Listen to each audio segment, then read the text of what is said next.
친일 논란 교과서 공부할 학생들 장래는 생각해봤나. 윤근혁 교육의 창. 43만 4천 명. 2025학년도 전국 2379개 고교에 다닐 1학년 학생 숫자다. 168건. 지난 10월 29일 교육부 교과서 관련 기관이 접수한 한국학력평가원의 고교 한국사 검정교과서 인쇄 부수이다. 이 출판사 교과서는 친일 뉴라이트라고 비판받아온 그 교과서 맞다. 이 인쇄 부수는 경북 문명고와 경기 쉐마글로벌학교 단 두 곳이 신청한 분량이다. 내년도 경북 문명고와 쉐마학교 1학년은 각각 145명과 15명으로 추산된다. 특별한 일이 없는 한 이 두 학교는 전국 고교 1학년생 대비 0.04%만 보는 교과서를 갖고 공부하게 됐다. 고교 한국사 교과서를 펴낸 출판사는 한국학력평가원 출판사 포함 모두 9곳이었다. 사실 한국학력평가원 처지에서 보면 인쇄 부수 168건은 도저히 찍어낼 수 없는 수치다. 인쇄기를 돌려봤자 원가도 안 나와 손해만 보는 일이 될 것이기 때문이다. 쉐마학교 교감은 지난 10월 말 기자의 전화를 받고서 우리 학교만 유명하게 됐다고 농담을 던지기도 했다. 이름 없는 작은 규모 대안학교가 눈길 또는 눈총을 받게 되니 이런 말이 저절로 나왔을 것이다. 유명해지는 길은 두 종류가 있다. 좋은 일로 유명하게 되는 것과 좋지 않은 일로 유명하게 되는 것이다. 물론 이번 일은 뒤의 것이 될 가능성이 크다. 초중고 과정을 운영하는 인정학교인 쉐마학교의 교원은 모두 17명이다. 이 가운데 초등부를 빼면 중고등부 교사는 10명이다. 이 학교엔 역사를 담당하는 교사도 없다. 사회교사 2명이 역사까지 가르치는 듯하다. 그나마 이 2명의 사회교사는 초등과정 담임을 맡고 있어 고교 한국사 교과서를 채택할 전문성이 있을지는 의문이 든다. 이 학교 교감에 따르면 이 2명의 사회교사와 국어를 담당하는 교무부장 등 3명이 교과협의회를 열어 해당 교과서를 채택했다. 이 학교 교장과 교감은 모두 목사다. 이 학교는 올해 2월까지 쉐마기독학교였다가 이름을 바꿨다. 글로벌이란 말을 넣으면 학생 모집에 유리할 것이란 샘속도 작용했을 것으로 보인다. 뉴라이트 대부로 불리는 김진홍 목사는 지난 2022년 8월 26일 역사연구원 제7차 학술세미나에서 한국학력평가원 교과서를 대표 집필한 경북 문명고 이병철 교사 등에게 다음처럼 말했다. 참으로 장한 일이다. 다음번 검정에는 이분들이 주축이 되어 검정교과서를 서너 종 출원했으면 한다.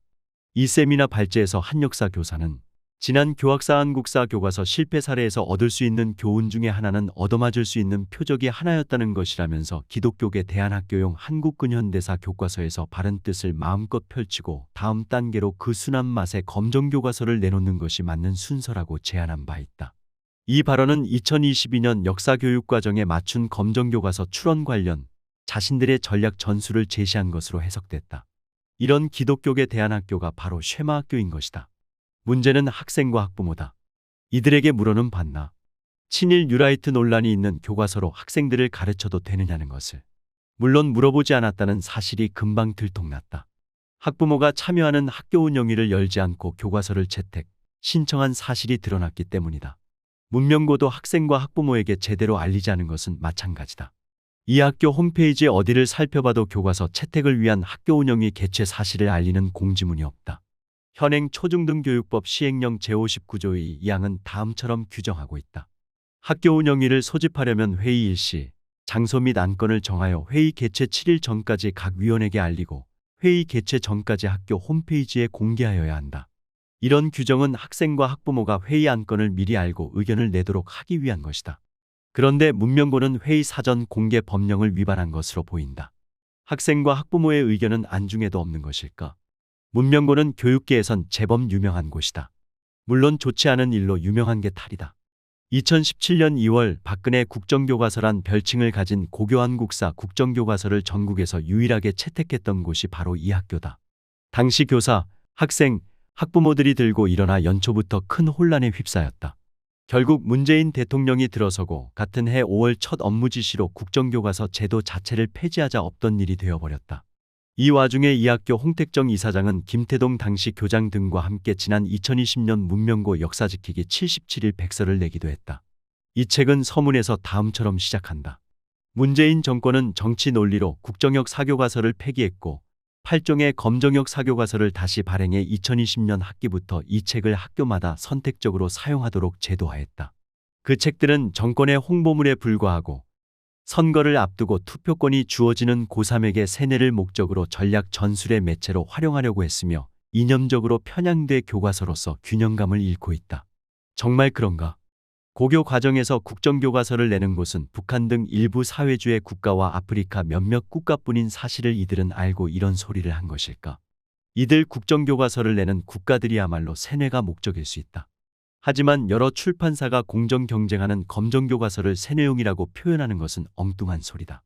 이런 문명고에서 근무해온 역사교사 이병철이 대표 집필한 교과서가 바로 한국학력평가원의 한국사다. 이 학교는 올해 3월 30일 학교 차원의 행사를 벌였다. 이승만 찬양 영화인 건국전쟁을 학생들에게 보여준 것이다. 청소년의 올바른 역사인식을 키우겠다는 것이 그 이유였다. 독재자를 찬양하는 영화를 보여주는 게 민족사학이라는 이 문명고의 교육 방식인 셈이다. 학생과 학부모에게 물어는 보고 이런 일을 벌인 것인가? 민주국가의 교육 목표는 건전한 상식을 가진 민주시민 양성이다. 한국학력평가원의 한국사는 상당수의 역사학자로부터 친일과 독재를 옹호하는 몰상식 뉴라이트 교과서란 비판을 받아왔다. 이런 교과서를 일반고 중에 유일하게 채택한 문명고와 쉐마학교는 과연 교육 목표에 합당한 일을 한 것일까? 왜 99.9%의 학교가 이 교과서를 외면했는지 생각은 해봤나? 좋지 않은 일로 유명해진 문명고와 쉐마학교에 묻고 싶다. 그 학교 학생과 학부모에게 물어는 봤나?